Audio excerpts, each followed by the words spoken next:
February 2026 ಒಂದು special POCSO ಕೋರ್ಟ್ನಲ್ಲಿ ರಾಮ್ ಭವನ್ ಮತ್ತು ದುರ್ಗಾವತಿ ಭವನ್ಗೆ ಡೆತ್ ಸೆಂಟೆನ್ಸ್ ಘೋಷಣೆ ಮಾಡಲಾಗುತ್ತೆ. Which is in Indian legal system very extreme punishment. ಹತ್ತಿರ 10 ವರ್ಷದ ತನಕ UPಯ ಬಂದಾ ಡಿಸ್ಟ್ರಿಕ್ಟ್ನಲ್ಲಿ ಇವರು ಯಾವ್ಯಾವ ಥರದ ಕೆಲಸಗಳನ್ನು ಮಾಡ್ತಾರೆ ಅಂದರೆ ಜಡ್ಜಸ್ಸು ಇದನ್ನು rarest of the rarest case ಅಂತ ದಾಖಲು ಮಾಡ್ಕೊತಾರೆ. ಅಲ್ಲಿ ರಿಯಲ್ ಆಗಿ ಏನಾಗ್ತಾ ಇತ್ತು, ರಾಮ್ ಭವನ್ ಒಂದು ಹೆಂಡತಿಯೊಟ್ಟಿಗೆ ಸೇರಿಕೊಂಡು ಒಂದು ಚೈಲ್ಡ್ ಆಪರೇಷನ್ ರನ್ ಮಾಡ್ತಾ ಇರ್ತಾನೆ. ಅವರು ಸಣ್ಣ ಮಕ್ಕಳದ್ದು ಎಕ್ಸ್ಪ್ಲೋಟೇಷನ್ ಮಾಡ್ತಾ ಇರ್ತಾರೆ, ಹಾಗೆ ಅದನ್ನು ವಿಡಿಯೋ ಮಾಡಿ ಡಾರ್ಕ್ ವೆಬ್ಬಲ್ಲಿ ಸೇಲ್ ಮಾಡ್ತಾ ಇರ್ತಾರೆ. ರಾಮ್ ಭವನ್ ಮತ್ತು ದುರ್ಗಾವತಿ ಭವನ್ ಸೇರಿಕೊಂಡು ಹತ್ರ 2 ಲಕ್ಷ ವಿಡಿಯೋಸ್ ಮಾಡಿದ್ದಾರೆ. ಅದರಲ್ಲಿ ಎಷ್ಟು ಜನ ವಿಕ್ಟಿಮ್ಸ್ ಇದ್ದಾರೋ, ಎಷ್ಟು ಜನಕ್ಕೆ ನ್ಯಾಯ ಸಿಕ್ಕಿಲ್ವೋ ಗೊತ್ತಿಲ್ಲ. ಈ ಸ್ಟೋರಿ ಬಂದ್ಬಿಟ್ಟು ರಾಮ್ ಭವನಿಂದ ಸ್ಟಾರ್ಟ್ ಆಗುತ್ತೆ. UPಯ ನಾರಾಯಣ ಟೌನಲ್ಲಿ ಇರ್ತಾನೆ ಇವನು ಎಷ್ಟು ಸಿಂಪಲ್ ಆಗಿ ಮತ್ತು ಎಷ್ಟು ನಾರ್ಮಲ್ ಆಗಿದ್ದ ಅಂದರೆ ಬೇರೆ ಯಾರಿಗೂ ಇವನೆಂಥ ಹೈವಾನ್ ಅನ್ನೋದು ಗೊತ್ತಾಗ್ತಾ ಇರಲಿಲ್ಲ. ಹಾಗೆ ಇವನು ನಾರ್ಮಲ್ ಆಗಿ ಡ್ರೆಸ್ ಮಾಡ್ಕೊಳ್ತಾ ಇದ್ದ. ಯಾವುದೇ 40 ರಿಂದ 50 ವರ್ಷದ ಅಂಕಲ್ಗಳು ಹೇಗೆ ಬಾಲ್ಡ್ ಆಗಿರ್ತಾರೋ ಹಾಗೆ ಇವನು ಕೂಡ ಬಾಲ್ಡ್ ಆಗಿದ್ದ. ಆದರೆ ಅದರೊಟ್ಟಿಗೆ ರಾಮ್ ಭವನ್ ತುಂಬ ವೆಲ್ಕಮಿಂಗ್ ಆಗಿದ್ದ. ಅವನು ಜೂನಿಯರ್ ಇಂಜಿನಿಯರ್ ಆಗಿ ಈ ಸ್ಟೇಟ್ ಇರಿಗೇಷನ್ ಡಿಪಾರ್ಟ್ಮೆಂಟಲ್ಲಿ ಕೆಲಸ ಮಾಡ್ತಿದ್ದ. ಅವನು ಅವನ ಹೆಂಡತಿ ದುರ್ಗಾವತಿ ಜೊತೆ ರೆಂಟೆಡ್ ಅಪಾರ್ಟ್ಮೆಂಟಲ್ಲಿ ಇರ್ತಿದ್ದ. ಅವನು ಬೇಕಿದ್ರೆ ಗೌರ್ಮೆಂಟಿಂದ ಇಶ್ಯೂ ಆಗಿರೋ ಕ್ವಾರ್ಟರ್ಸಲ್ಲೇ ಇರ್ಬೋದಿತ್ತು. ಆದರೆ ಇನ್ ಎವ್ರಿ ಟೈಮ್ ಅವನೆಲ್ಲರೂ ಟ್ರಾನ್ಸ್ಫರ್ ಆದ್ರೂ ಅವ್ನು ಯಾವಾಗಲೂ ಒಂದು ಅಪಾರ್ಟ್ಮೆಂಟ್ ಬುಕ್ ಮಾಡಿ ಅದರಲ್ಲೇ ಇರ್ತಾ ಇದ್ದ. ಆದರೆ ಅವನ ಅಪಾರ್ಟ್ಮೆಂಟ್ ಮಾಡ್ತಿದ್ದ ಜಾಗಗಳು ಗೌರ್ಮೆಂಟ್ ಕಾಲೋನಿಗೆ ಹತ್ರನೇ ಆಗಿರ್ತಿತ್ತು. ರಾಮ್ ಒಬ್ಬ ಫ್ರೆಂಡ್ಲಿ ಜನ, ಅಟ್ಲೀಸ್ಟ್ ಹೊರಗಿಂದ. ಅವನ ಅಕ್ಕಪಕ್ಕದ ಮನೆಯವರು ಅವನ್ನ ತುಂಬ ಇಷ್ಟಪಡ್ತಿದ್ರು ಮತ್ತು ಅವನ್ನ ತುಂಬ ಟ್ರಸ್ಟ್ ಮಾಡ್ತಾ ಇದ್ರು. ಒಂದು ಥರದಲ್ಲಿ ರಾಮ್ ಭವನ್ ದೂರದಿಂದ ಹಾರ್ಮ್ಲೆಸ್ ಥರ ಕಾಣಿಸ್ತಾ ಇದ್ದ. ರಾಮ್ನ ಇದೇ ಫ್ರೆಂಡ್ಲಿ ಪರ್ಸನಾಲಿಟಿ ಎಲ್ಲ ನೇಬರ್ಸಿಗೂ ಇಷ್ಟ ಆಗ್ತಿತ್ತು. ಎಲ್ಲರ ಮನಸ್ಸಲ್ಲೂ ಅವನು ಯಾವ ಥರದ ಇಮೇಜ್ ಕ್ರಿಯೇಟ್ ಮಾಡಿದ್ದ ಅಂದರೆ ಅವನು ಹಾರ್ಮ್ಲೆಸ್, ಫ್ರೆಂಡ್ಲಿ ಅಂತೆ ತುಂಬ ವೆಲ್ಕಮಿಂಗ್ ಅಂತ ಅವನ ಇಮೇಜ್ನ ಕ್ರಿಯೇಟ್ ಮಾಡಿಬಿಟ್ಟಿದ್ದ. ಹಾಗೇನೆ ಅವನಿಂದ ಯಾವ ವ್ಯಕ್ತಿಗೂ ತೊಂದರೆ ಆಗಲ್ಲ ಅಂತ ಅವ್ರನ್ನೆಲ್ಲ ನಂಬಿಸ್ಬಿಟ್ಟಿದ್ದ. ಅಕ್ಕಪಕ್ಕದವ್ರಿಗೆ ಎಷ್ಟು ನಂಬಿಕೆ ಇತ್ತು ಅಂದರೆ ಅವರು ಅವ್ರ ಮಕ್ಕಳನ್ನ ಇವ್ರ ಮನೇಲಿ ಆಡಕ್ಕೆ ಬಿಟ್ಟು ಹೋಗ್ತಾ ಇದ್ರು. ಅವರು ಹೇಗೆ ಟ್ರಸ್ಟ್ ಮಾಡ್ತಿದ್ರು ಅಂದರೆ ಇವರಿಬ್ರು ಇಷ್ಟು ಒಳ್ಳೆ ಕಪಲ್ಲು ನಮ್ಮ ಮಕ್ಕಳನ್ನು ಅವ್ರ ಮಕ್ಕಳು ಥರನೇ ಟ್ರೀಟ್ ಮಾಡ್ತಾರೆ ಅಂತ ಅಂದ್ಕೊಂಡಿದ್ರು. ಆದರೆ ಅದೆಷ್ಟು ಜನ ಬಂದು ಹೋಗಿ ಮಾಡ್ತಿದ್ರೋ ಅದರಲ್ಲಿ ಆಲ್ಮೋಸ್ಟ್ ಮೈನರ್ ಬಾಯ್ಸೇ ಇರ್ತಿದ್ರು. ರಾಮು ಕೆಲಸದ ಮೇಲೆ ಯಾವಾಗಲೂ ಅವ್ನು ಲ್ಯಾಪ್ಟಾಪಲ್ಲೇ ಇರ್ತಾ ಇದ್ದ. ಆದರೆ ಯಾರಿಗೂ ಗೊತ್ತಿರಲಿಲ್ಲ ಅವನ ಲ್ಯಾಪ್ಟಾಪಲ್ಲಿ ಏನು ಮಾಡ್ತಾ ಇದ್ದಾನೆ ಅಂತ. ಯಾವಾಗ ರಾಮ್ ಮತ್ತು ದುರ್ಗಾವತಿ ಮನೇಲಿ ಇರ್ತಿದ್ರೋ ಅವಾಗೆಲ್ಲ ಅವ್ರ ಮನೆಗೆ ಹುಡುಗರು ಹೋಗಿ ಬಂದು ಮಾಡ್ತಾ ಇರ್ತಿದ್ರು. ಅದರಲ್ಲೂ ಕೆಲವರು 5-6 ವರ್ಷದವರು. ಯಾವ ಅಕ್ಕಪಕ್ಕದ ಮನೆಯವರಿಗೂ ಯಾವ ವ್ಯಕ್ತಿಗೂ ಐಡಿಯಾನೂ ಇರಲಿಲ್ಲ ಆ ಮನೆಯಲ್ಲಿ ಏನಾಗ್ತಾ ಇದೆ ಅಂತ. ಯಾರು ಯೋಚನೆ ಮಾಡೋಕ್ಕಾಗಲ್ಲ ರಾಮ್ ಭವನ್ ಮನೇಲಿ ಊಹಿಸ್ಕೊಳಕ್ಕೂ ಆಗದೆ ಇರೋವಂಥ ಘಟನೆಗಳು ನಡೀತಾ ಇದೆ ಅಂತ. ಆ್ಯಂಡ್ ಅದು ಎಲ್ಲಿ ತನಕ ಗೊತ್ತಾಗಲ್ಲ ಅಂದರೆ ಒಂದು ದಿವಸ ಒಂದು ಮೇಜರ್ ಕೋರ್ಟಲ್ಲಿ ಅದೊಂದು ಮೇಜರ್ ಕೇಸ್ ಆಗಿ ಹೊರಗೆ ಬರೋ ತನಕ ಯಾರಿಗೂ ಈ ಕಪಲ್ ಮೇಲೆ ಡೌಟ್ ಕೂಡ ಇರಲಿಲ್ಲ. ರಾಮ್ನ ಟ್ರಾನ್ಸ್ಫರ್ ಯೂಶುವಲಿ ಬಂದಾ ಡಿಸ್ಟ್ರಿಕ್ಟ್ ಮತ್ತು ಚಿತ್ರಕೂಟ್ ಮಧ್ಯೆನೇ ಆಗ್ತಾ ಇರ್ತಿತ್ತು. ಇದೇ 2 ಜಾಗದ ಮಧ್ಯದಲ್ಲಿ ಅವನು ಟ್ರಾನ್ಸ್ಫರ್ ಆಗ್ತಾ ಇರ್ತಿತ್ತು. ಹಾಗಾಗಿನೇ ರಾಮ್ ಅಲ್ಲಿ ಅಕ್ಕಪಕ್ಕದ ಜನದೊಟ್ಟಿಗೆ ತುಂಬ ಒಳ್ಳೆ ಸಂಬಂಧನ ಬೆಳೆಸ್ಕೊಂಡಿದ್ದ. ಹಾಗೆ ಪ್ರತಿ ಸತಿನೂ ರಾಮ್ ಗೋರ್ಮೆಂಟ್ ಕ್ವಾರ್ಟರ್ಸ್ ಬಿಟ್ಟು ಪ್ರೈವೇಟ್ ರೆಸಿಡೆನ್ಸನ್ನೇ ಬುಕ್ ಮಾಡ್ತಾ ಇದ್ದ, ಅಂದರೆ ರೆಂಟ್ ತಗೊಳ್ತಾ ಇದ್ದ. ರಾಮ್ ಭವನ್ ಇಮೇಜು ತುಂಬಾ ಕ್ಲಿಯರ್ ಇತ್ತು ಅಂಟಿಲ್ 2019 ಮತ್ತು 2020 ಆಸ್ಪಾಸ್ನಲ್ಲಿ ಸುಮಾರು 7,000 ಕಿಲೋಮೀಟರ್ ದೂರ ಇರುವ ಬೆಲ್ಜಿಯಂನಲ್ಲಿ ಒಂದು ವಿಡಿಯೋ ಹರಿದಾಡಕ್ಕೆ ಸ್ಟಾರ್ಟ್ ಮಾಡುತ್ತೆ. ಆ ವಿಡಿಯೋ ಕೇವಲ 1-2 ಸೆಕೆಂಡಿಂದ ಆಗಿರುತ್ತೆ. ಆ್ಯಂಡ್ ಅದರಲ್ಲೊಬ್ಬ ಬಾಲ್ಡ್ ವ್ಯಕ್ತಿ ಆ ಕ್ಯಾಮ್ರಾನ ಕ್ಲೀನ್ ಮಾಡೋಕ್ಕೆ ಹೋಗಿ, ಆ ಗ್ರೈನಿ ಫುಟೇಜ್ನ ಕ್ಲೀನ್ ಮಾಡೋಕ್ಕೆ ಹೋಗಿ ಲ್ಯಾಪ್ಟಾಪ್ನ ತಿರುಗಿಸ್ತಾನೆ. ಆ ಲ್ಯಾಪ್ಟಾಪ್ ತಿರುಗಿಸಿದಾಗ ಅಲ್ಲಿ ನಮಗೆ ಕಾಣಿಸೋದು ಬೆಡ್ ಮೇಲೆ ಕೂತಿರೋ ಒಬ್ಬ ಸಣ್ಣ ಹುಡುಗ. ಹಾಗೆ ಅದೇ ಕ್ಲಿಪ್ಪಲ್ಲಿ ಅದೇ ಸಣ್ಣ ಹುಡುಗಂದು ಸೆಕ್ಷುವಲ್ ಎಕ್ಸ್ಪ್ಲಾಯ್ಟೇಷನ್ ಕೂಡ ತೋರಿಸಲಾಗುತ್ತೆ. ಬೆಲ್ಜಿಯಂ ಪೊಲೀಸು ಆ ವಿಡಿಯೋನ ನೋಡಿ ತುಂಬಾ ಕನ್ಫ್ಯೂಸ್ ಆಗಿದ್ರು. ಯಾಕಂದರೆ ಈ ವಿಡಿಯೋ ಖಂಡಿತವಾಗಿಯೂ ಬೆಲ್ಜಿಯಂದಂತೂ ಅಲ್ಲ, ಹಾಗೇನೆ ಅಕ್ಕಪಕ್ಕದ ಏರಿಯಾದಂತೂ ಅಲ್ವೇ ಅಲ್ಲ. ಪೊಲೀಸ್ಗೆ ಹೊಳಿಲೇ ಇಲ್ಲ ಲೈಕ್ ಆ ವಿಡಿಯೋ ಎಲ್ಲಿಂದು, ಹಾಗೇನೆ ಆ ಬಾಲ್ಡ್ ವ್ಯಕ್ತಿ ಯಾರು ಅನ್ನೋದು. ಈ ಕ್ಲಿಪ್ದು ಇನ್ವೆಸ್ಟಿಗೇಷನ್ ಮಾಡುವಾಗ ಪೊಲೀಸ್ನವರು ಒಬ್ಬ ಡ್ರಂಕ್ ಡ್ರೈವರ್ನ ಹಿಡಿತಾರೆ. ಆ್ಯಂಡ್ ಆ ಡ್ರಂಕ್ ಡ್ರೈವರ್ ಹತ್ರ ಒಂದು ಪೆನ್ ಡ್ರೈವ್ ಸಿಗುತ್ತೆ. ಆ ಪೆನ್ ಡ್ರೈವಲ್ಲಿ ಇದನ್ನು ನೋಡಿ ಬೆಲ್ಜಿಯಂ ಪೊಲೀಸು ಸೈಕಾಗಿ ಹೋಗ್ತಾರೆ. ಅದೊಂದು ಪೆನ್ ಡ್ರೈವಲ್ಲೇ ಸುಮಾರು 1000 ವಿಡಿಯೋಸ್ ಇತ್ತು. ಹಾಗೆ ಅದರಲ್ಲಿ ಎಲ್ಲ ಸಣ್ಣ ಹುಡುಗರದು ಆಗ್ತಾ ಇತ್ತು. 1000 ವಿಡಿಯೋಸ್ ಮತ್ತು ಆ ಎಲ್ಲ ವಿಡಿಯೋಸು ಬೆಲ್ಜಿಯಂ ಥರ ಕಾಣಿಸ್ತಾ ಇರಲಿಲ್ಲ. ಆದರೆ ನಿಮಗೆ ಗೊತ್ತಾ ಆ 1000 ವಿಡಿಯೋಸಲ್ಲಿ ಏನು ಕಾಮನ್ ಆಗಿತ್ತು ಅಂತ? ಆ ಎಲ್ಲ ವಿಡಿಯೋದಲ್ಲಿ ಯಾವುದೇ ವ್ಯಕ್ತಿದು ಅಬ್ಯೂಸ್ ಆಗ್ತಾ ಇದ್ರು ಅದರ ಬ್ಯಾಕ್ಗ್ರೌಂಡಲ್ಲಿ ಒಂದು ಹಿಂದಿ ಸಾಂಗ್ ಯಾವಾಗಲೂ ರನ್ ಆಗ್ತಾನೆ ಇರ್ತಿತ್ತು. ಮತ್ತು ಅದೊಂದೇ ಒಂದು ಕ್ಲೂ ಇಂದ ಗೊತ್ತಾಯಿತು ಈ ವಿಡಿಯೋ ಯುರೋಪ್ದಲ್ಲ, ಇಂಡಿಯಾದು ಅಂತ.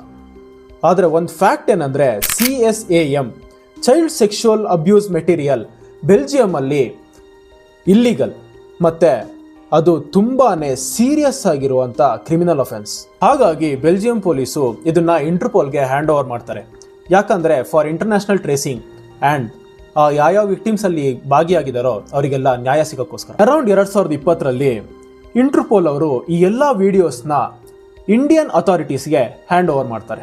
ಯಾವಾಗ ಇಂಡಿಯನ್ ಇನ್ವೆಸ್ಟಿಗೇಷನ್ ಸ್ಟಾರ್ಟ್ ಆಯಿತೋ ಆವಾಗ ಬೆಳಕಿಗೆ ಬರುತ್ತೆ ಟೋಟಲ್ ಆಗಿ 3 ನಂಬರ್ಸ್ ಇದಾವೆ. ಆ್ಯಂಡ್ ಈ 3 ನಂಬರ್ಸಿಂದನೇ ಎಲ್ಲ ವಿಡಿಯೋಸ್ಗಳು ಸರ್ಕ್ಯುಲೇಟ್ ಆಗ್ತಾ ಇದೆ ಫ್ರಮ್ ಇಂಡಿಯಾ. ಇದಾದ್ಮೇಲೆ ಎಲ್ಲ ವಿಡಿಯೋ ಮೆಟೀರಿಯಲ್ಸ್ ಕೂಡ CBIಗೆ ಹ್ಯಾಂಡ್ ಓವರ್ ಆಗುತ್ತೆ.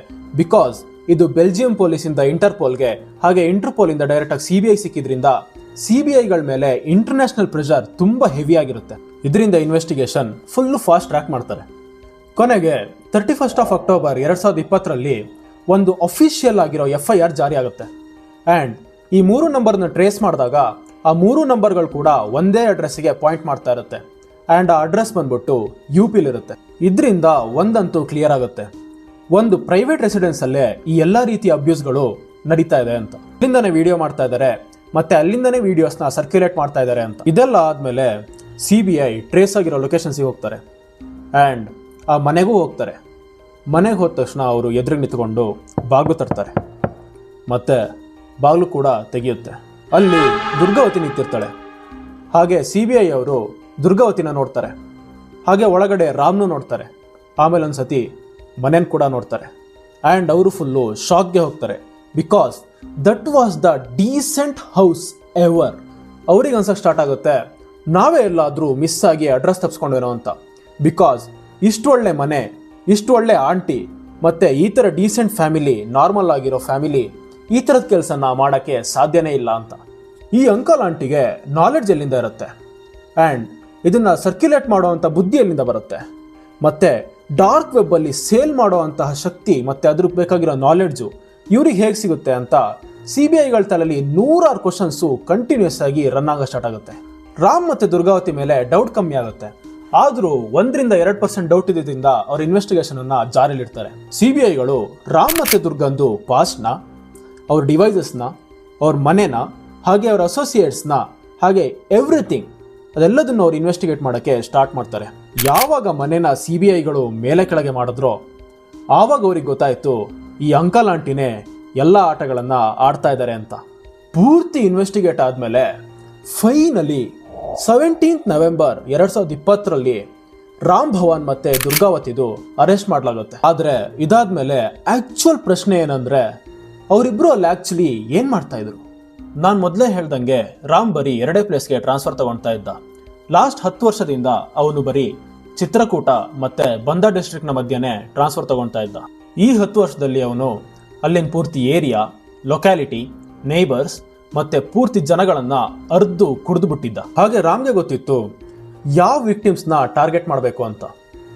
ಬಿಕಾಸ್ ಅವನು ಯಾವಾಗಲೂ ಫಿನಾನ್ಷಿಯಲಿ ಬ್ಯಾಕ್ ಇರೋರನ್ನ ಮತ್ತು ಪೂವರ್ ಆಗಿರೋರನ್ನ ಟಾರ್ಗೆಟ್ ಮಾಡ್ತಿದ್ದ. ಆ್ಯಂಡ್ ರಾಮ್ ಮತ್ತು ದುರ್ಗಾವತಿ ಅವ್ರ ಮಕ್ಕಳನ್ನ ಟಾರ್ಗೆಟ್ ಮಾಡ್ತಾ ಇದ್ರು. ಇವರೆಲ್ಲ ವಿಕ್ಟಿಮ್ಸ್ ಬಂದ್ಬಿಟ್ಟು 5-15 ವರ್ಷದೊಳಗೆ ಇರ್ತಿದ್ರು. ಯಾಕೆ ಈ ವಯಸ್ಸಿನ ಮಕ್ಕಳು ಅಂತ ಕೇಳೋದಾದರೆ ಈ ವಯಸ್ಸಿನ ಮಕ್ಕಳಿಗೆ ಅವರೊಟ್ಟಿಗೆ ಏನಾಗಿದೆ ಅಂತ ಎಕ್ಸ್ಪ್ಲೈನ್ ಮಾಡೋಕ್ಕಾಗ್ತಾ ಇರಲಿಲ್ಲ. ಅವರು ಬೇರೆಯವ್ರ ಹತ್ರ ಹೇಳಬೇಕಂದ್ರೆ ಅವ್ರಿಗೆ ಏನಾಗಿದೆ ಅಂತ ಅವರಿಗೆ ಗೊತ್ತಿರ್ತಿರ್ಲಿಲ್ಲ. ಬಿಕಾಸ್ ಅವರಿಗೆ ಇನ್ನೂ ಬುದ್ಧಿ ಬೆಳೆದಿರ್ತಿರ್ಲಿಲ್ಲ. ಆ್ಯಂಡ್ ಕೆಲವರು ಇದನ್ನು ವರ್ಡ್ಸಲ್ಲಿ ಹೇಳಿದ್ರು ಆ ಜನಗಳು ನಂಬ್ತಾ ಇರಲಿಲ್ಲ. ಯಾಕಂದರೆ ಮೇಯ್ನ್ಲಿ ಇವರೆಲ್ಲ ಬಾಯ್ಸ್. ಆ್ಯಂಡ್ ಇಂಡಿಯಾದಲ್ಲಿ ಬಾಯ್ಸ್ ಮೇಲೆ ಈ ಥರದೊಂದು ಅಬ್ಯೂಸ್ ಆಗುತ್ತೆ ಅಂದರೆ ಜಾಸ್ತಿ ಜನ ನಂಬೋದಿಲ್ಲ. ಅದು ರಾಮ್ ಮತ್ತು ದುರ್ಗಾವತಿ ಭವನ್ನ ಇಮೇಜ್ ಮೇಲೆ ಎಲ್ಲರಿಗೂ ಏನು ನಂಬಿಕೆ ಇತ್ತು ಅಂದರೆ ಅವರು ಮಕ್ಕಳು ಹೇಳಿದ್ದು ಒಂದು ಮಾತನ್ನು ಕೇಳ್ತಾ ಇರಲಿಲ್ಲ.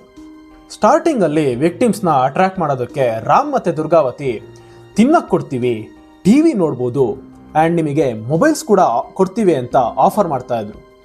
ಯಾವ ಮಕ್ಕಳು ತಾನೇ 5-15 ವರ್ಷದ ಮಕ್ಕಳು ಇವಕ್ಕೆಲ್ಲ ಅಟ್ರಾಕ್ಟ್ ಆಗ್ದೇನೆ ಇರ್ತಾರೆ ಹೇಳಿ? ಯಾವಾಗ ಈ ಮಕ್ಕಳು ಅಟ್ರಾಕ್ಟ್ ಆಗಿ ಒಳಗೆ ಬರ್ತಿದ್ರೋ ಆಗ ರಾಮ್ ತಕ್ಷಣ ಬಾಗಿಲು ಹಾಕ್ಬಿಡ್ತಿದ್ದ, ಲಾಕ್ ಮಾಡಿಬಿಡ್ತಿದ್ದ. ಆಮೇಲೆ ರಾಮ್ ಈ ವಿಕ್ಟಿಮ್ಸ್ ಒಟ್ಟಿಗೆ ಮಾಡ್ತಿದ್ದ. ಕ್ರೇಜಿ ವಿಷಯ ಏನಪ್ಪ ಅಂದರೆ ರಾಮ್ ಇದಾದ್ಮೇಲೆ ಅವರಿಗೆ ನಿಮ್ಮ ಕಸಿನ್ಸ್ನ ಕರ್ಕೊಂಬಾ, ನಿಮ್ಮ ರಿಲೇಟಿವ್ಸ್ ಮಕ್ಕಳನ್ನ ಕರ್ಕೊಂಬಾ ಅಂತ ಇನ್ಫ್ಲೂಯೆನ್ಸ್ ಮಾಡ್ತಾ ಇದ್ದ. ಕೆಲವು ಸತಿ ಅಂತೂ ಅವ್ರನ್ನ ಬ್ಲ್ಯಾಕ್ ಮೇಲ್ ಮಾಡ್ತಾ ಇದ್ದ. ನಿನ್ನೊಟ್ಟಿಗೆ ನಾವೇನಾಗಿದೆ ಅಂತ ಎಲ್ಲರಿಗೂ ಹೇಳ್ತೀವಿ, ಆ ವಿಡಿಯೋಸ್ನ ಸರ್ಕ್ಯುಲೇಟ್ ಮಾಡ್ತೀವಿ ಅಂತ ಮಕ್ಕಳನ್ನ ಬ್ಲ್ಯಾಕ್ ಮೇಲ್ ಮಾಡ್ತಾ ಇದ್ದ. ಒಂದ್ಸತಿ ಆ ಮಕ್ಕಳ ಬಗ್ಗೆ ಯೋಚಿಸಿ ಫ್ರೆಂಡ್ಸ್, ಅವರಿಗೆ ಏನಾಗಿರ್ಬೇಡ, ಅವರೊಟ್ಟಿಗೆ ಅದು ಏನೇನು ನಡೀತಾ ಇರ್ಬೋದು. ಎಲ್ಲ ಅಬ್ಯೂಸ್ ಆದಮೇಲೆ, ರೆಕಾರ್ಡಿಂಗ್ ಆದಮೇಲೆ ಇದನ್ನೆಲ್ಲ ಡಾರ್ಕ್ ವೆಬ್ಬಲ್ಲಿ ಸೇಲ್ ಮಾಡ್ತಾ ಇದ್ದ. ಯಾಕಂದರೆ ಡಾರ್ಕ್ ವೆಬ್ಬು ಟ್ರೇಸಬಲ್ ಆಗಿರಲ್ಲ. ರಾಮು ಇಡೀ ದಿನ ಲ್ಯಾಪ್ಟಾಪಲ್ಲೇ ಇರ್ತಿದ್ರಿಂದ ಅವನು ಈ ಎಲ್ಲ ಥರದ್ದು ವೇಸನ್ನ ಫಿಗರ್ ಔಟ್ ಮಾಡಿ ಇಟ್ಬಿಟ್ಟಿದ್ದ. ಹೇಗೆ ಸೇಲ್ ಮಾಡೋದು, ಹೇಗೆ ಎನ್ಕ್ರಿಪ್ಟ್ ಮಾಡಿ ಬೈಯರ್ಗೆ ಕಳಿಸೋದು, ಹೀಗೆ ಎವ್ರಿಥಿಂಗ್ ಅವನದನ್ನು ಅರ್ದು ಕುಡಿದ್ಬಿಟ್ಟಿದ್ದ. ಡಾರ್ಕ್ ವೆಬ್ಬಲ್ಲಿ ಟ್ರೇಸ್ ಮಾಡೋದು ತುಂಬ ಕಷ್ಟ. ಹಾಗಾಗಿ ಅವರು ಇಲ್ಲಿ ತನಕ ಇದನ್ನೆಲ್ಲ ರನ್ ಮಾಡೋದು. ಅವ್ರಿಗೆ ಎಲ್ಲ ಪೇಮೆಂಟ್ಸು ಬಿಟ್ಕಾಯಿನಲ್ಲಿ ಆಗ್ತಿತ್ತು. ಆ್ಯಂಡ್ ಈ ಎಲ್ಲ ವೀಡಿಯೋಸಿಂದ ಅವರು ಲಕ್ಷ ಸಂಪಾದನೆ ಮಾಡಿದರು. ಈ ವಿಡಿಯೋಸ್ ಎಲ್ಲ ಮೇನ್ಲಿ ಚೈನಾಗೆ, ಬ್ರೆಜಿಲ್ಗೆ, US ಗೆ ಹಾಗೂ ಅಫ್ಘಾನಿಸ್ತಾನ್ಗೆ ಕೂಡ ಸರ್ಕ್ಯುಲೇಟ್ ಆಗ್ತಾ ಇತ್ತು. CBI ಅವರು ಕರೆಕ್ಟಾಗಿ ಇನ್ವೆಸ್ಟಿಗೇಟ್ ಮಾಡಿದಾಗ ಅವ್ರಿಗೆ ಒಬ್ಬ 3 ವರ್ಷದ ವಿಕ್ಟಿಮ್ ಕೂಡ ಸಿಗ್ತಾನೆ. ಅವ್ರ ಮನೇಲಿ ಸುಮಾರು 8 ರಿಂದ 8.5 ಲಕ್ಷ ರೂಪಾಯಿ ಹಾಗೆ 12 ಮೊಬೈಲ್ ಫೋನ್ಸು, 2 ಲ್ಯಾಪ್ಟಾಪು ಸಿಗುತ್ತೆ CBIಗೆ. ಇದರೊಟ್ಟಿಗೆ ಒಂದು ಡೈರಿನೂ ಇತ್ತು. ಆ ಡೈರಿಲಿ ಎಲ್ಲ ರೀತಿಯ ಲೆಕ್ಕಾಚಾರಗಳನ್ನು ಅವರು ಬರೆದಿಟ್ಟಿದ್ರು. ಆ್ಯಂಡ್ ಅವ್ರಿಗೆ ಇನ್ನೊಂದು ಹಾರ್ಡ್ ಡಿಸ್ಕ್ ಕೂಡ ಸಿಕ್ತು. ಆ ಹಾರ್ಡ್ ಡಿಸ್ಕಲ್ಲಿ ಏನಪ್ಪ ಅಂದರೆ 34 ವೀಡಿಯೋಸ್ ಇತ್ತು. ಅದೇ 34 ವೀಡಿಯೋಸನ್ನು ಇವರು ಕಟ್ ಮಾಡಿ ಕ್ಲಿಪ್ಸ್ ಮಾಡಿ ಸುಮಾರು 2 ಲಕ್ಷ ವೀಡಿಯೋಸ್ ಆಗಿ ಕನ್ವರ್ಟ್ ಮಾಡಿರ್ತಾರೆ. ಒರಿಜಿನಲ್ ವೀಡಿಯೋಸು 34 ಆಗಿತ್ತು. ಅದರೊಟ್ಟಿಗೆ ಸುಮಾರು 679 ಫೋಟೋಸ್ ಕೂಡ ಸಿಗುತ್ತೆ. ಆ್ಯಂಡ್ ಈ ಫೋಟೋಸ್ನ ಕೂಡ ಡಾರ್ಕ್ ವೆಬ್ಬಲ್ಲಿ ಅವರು ಸೇಲ್ ಮಾಡ್ತಾ ಇರ್ತಾರೆ. ಅರೆಸ್ಟ್ ಆಗಿ ಸ್ವಲ್ಪ ದಿನಕ್ಕೇನೆ ದುರ್ಗಾವತಿ ಎಲ್ಲ ಅಲಿಗೇಷನ್ಸ್ನು ಡಿನೈ ಮಾಡ್ತಾಳೆ. ನನಗೇನು ಗೊತ್ತೇ ಇರಲಿಲ್ಲ, ಇದೆಲ್ಲ ನನ್ನ ಹಸ್ಬೆಂಡ್ ಮಾಡ್ತಾ ಇದ್ದಿದ್ದು ಅಂತ ಎಲ್ಲದನ್ನು ಡಿನೈ ಮಾಡ್ತಾಳೆ. ಆಗ ಕೆಲವು ವಿಕ್ಟಿಮ್ಸ್ ಮುಂದೆ ಬಂದು ದುರ್ಗಾವತಿ ಆಂಟಿ ಅಲ್ಲೇ ಇರ್ತಿದ್ರು, ದುರ್ಗಾವತಿ ಆಂಟಿ ವಿಡಿಯೋ ಮಾಡ್ತಿದ್ರು, ಆ್ಯಂಡ್ ದುರ್ಗಾವತಿ ಆಂಟಿಗೆ ನಾವೆಷ್ಟು ಹೆಲ್ಪ್ ಕೇಳಿದ್ರು ದುರ್ಗಾವತಿ ಆಂಟಿ ನಮಗೆ ಹೆಲ್ಪ್ ಮಾಡ್ತಾ ಇರಲಿಲ್ಲ, ದುರ್ಗಾವತಿ ಆಂಟಿ ಅಲ್ಲೇ ಸುಮ್ಮನೆ ನಿಂತ್ಕೊಂಡು ನೋಡ್ತಾ ಇದ್ರು ಅಂತ ಆ ವಿಕ್ಟಿಮ್ಸ್ ಹೇಳ್ತಾರೆ. ಆ್ಯಂಡ್ ದುರ್ಗಾವತಿ ಆಂಟಿ ರಾಮ್ ಅಂಕಲ್ನಿಂದ ಆರ್ಡರ್ಸ್ ಮೇಲೆನೆ ಇದನ್ನೆಲ್ಲ ಮಾಡ್ತಾ ಇದ್ರು ಅಂತಲೂ ಬಾಯ್ ಬಿಡ್ತಾರೆ. ದುರ್ಗಾವತಿ ಆಂಟಿ ನಮಗೆ ಯಾವುದೇ ರೀತಿ ಸಹಾಯ ಮಾಡ್ತಿರ್ಲಿಲ್ಲ, ಇಡೀ ದಿನ ದುರ್ಗಾವತಿ ಆಂಟಿ ಮನೆಯಲ್ಲೇ ಇರ್ತಿದ್ರು, ಆದರೆ 1 ಪೈಸದ್ದು ಸಹಾಯ ಮಾಡ್ತಿರ್ಲಿಲ್ಲ, ಅವರು ಎಲ್ಲದಕ್ಕೂ ಸಹಕರಿಸ್ತಿದ್ರು. ಕೆಲವು ಸತಿ ದುರ್ಗಾವತಿ ಆಂಟಿನೇ ನಮ್ಮನ್ನ ಅಬ್ಯೂಸ್ ಮಾಡ್ತಿದ್ರು ಅಂತ ವಿಕ್ಟಿಮ್ಸ್ಗಳು ಹೇಳ್ಕೊಂಡಿದ್ದಾರೆ. ಕೆಲವು ವಿಕ್ಟಿಮ್ಸ್ ಅಂತೂ ಫುಲ್ ಡೀಟೇಲ್ಸ್ನ ಹೇಳಿದ್ದಾರೆ. ಆ್ಯಂಡ್ ಆ ಡೀಟೇಲ್ಸ್ ನಾನೇನಾದರೂ ಯೂಟ್ಯೂಬಲ್ಲಿ ಹೇಳಿದ್ರೆ ನನ್ನ ವಿಡಿಯೋ ರಿಮೂವ್ ಆಗುತ್ತೆ. ಅಂಥ ಹಾರಿಫೈಯಿಂಗ್ ಘಟನೆಗಳು ನಡೆದಿದೆ ಆ ಮನೇಲಿ. ಆ ಎಲ್ಲ ವಿಕ್ಟಿಮ್ಸ್ದು ಫಾಲ್ಟ್ ಏನು ಗೊತ್ತಾ? ಅವರು ಟ್ರಸ್ಟ್ ಮಾಡಿದ್ರು. ರಾಮ್ ಅಂಕಲ್ನ, ದುರ್ಗಾವತಿ ಆಂಟಿನ ಟ್ರಸ್ಟ್ ಮಾಡಿ ಅವ್ರ ಮನೆಗೆ ಬಂದರು. ಅವ್ರ ಮನೇಲಿ ಆಡಕ್ಕೆ ಬಂದರು. ಅವ್ರ ಅಪ್ಪ ಅಮ್ಮ ಇವ್ರನ್ನ ನಂಬಿ ತಮ್ಮ ಮಕ್ಕಳನ್ನ ಕಳಿಸ್ಕೊಟ್ರು. ಆದರೆ ಬೇಜಾರೇನೆಂದರೆ ಈಗ ಆ ಟ್ರಾಮಾನ ಆ ಮಕ್ಕಳು ಇಡೀ ಲೈಫು ಅನುಭವಿಸ್ಬೇಕಾಗುತ್ತೆ. ಈ ಎಲ್ಲ ಎವಿಡೆನ್ಸ್ ಮತ್ತು ವೀಡಿಯೋಸ್ನ CBI ಅವರು ಕೋರ್ಟ್ಗೆ ಸಬ್ಮಿಟ್ ಮಾಡ್ತಾರೆ. ಆ್ಯಂಡ್ ಕೋರ್ಟಲ್ಲಿ ಟ್ರಯಲ್ ಕೂಡ ಸ್ಟಾರ್ಟ್ ಆಗುತ್ತೆ.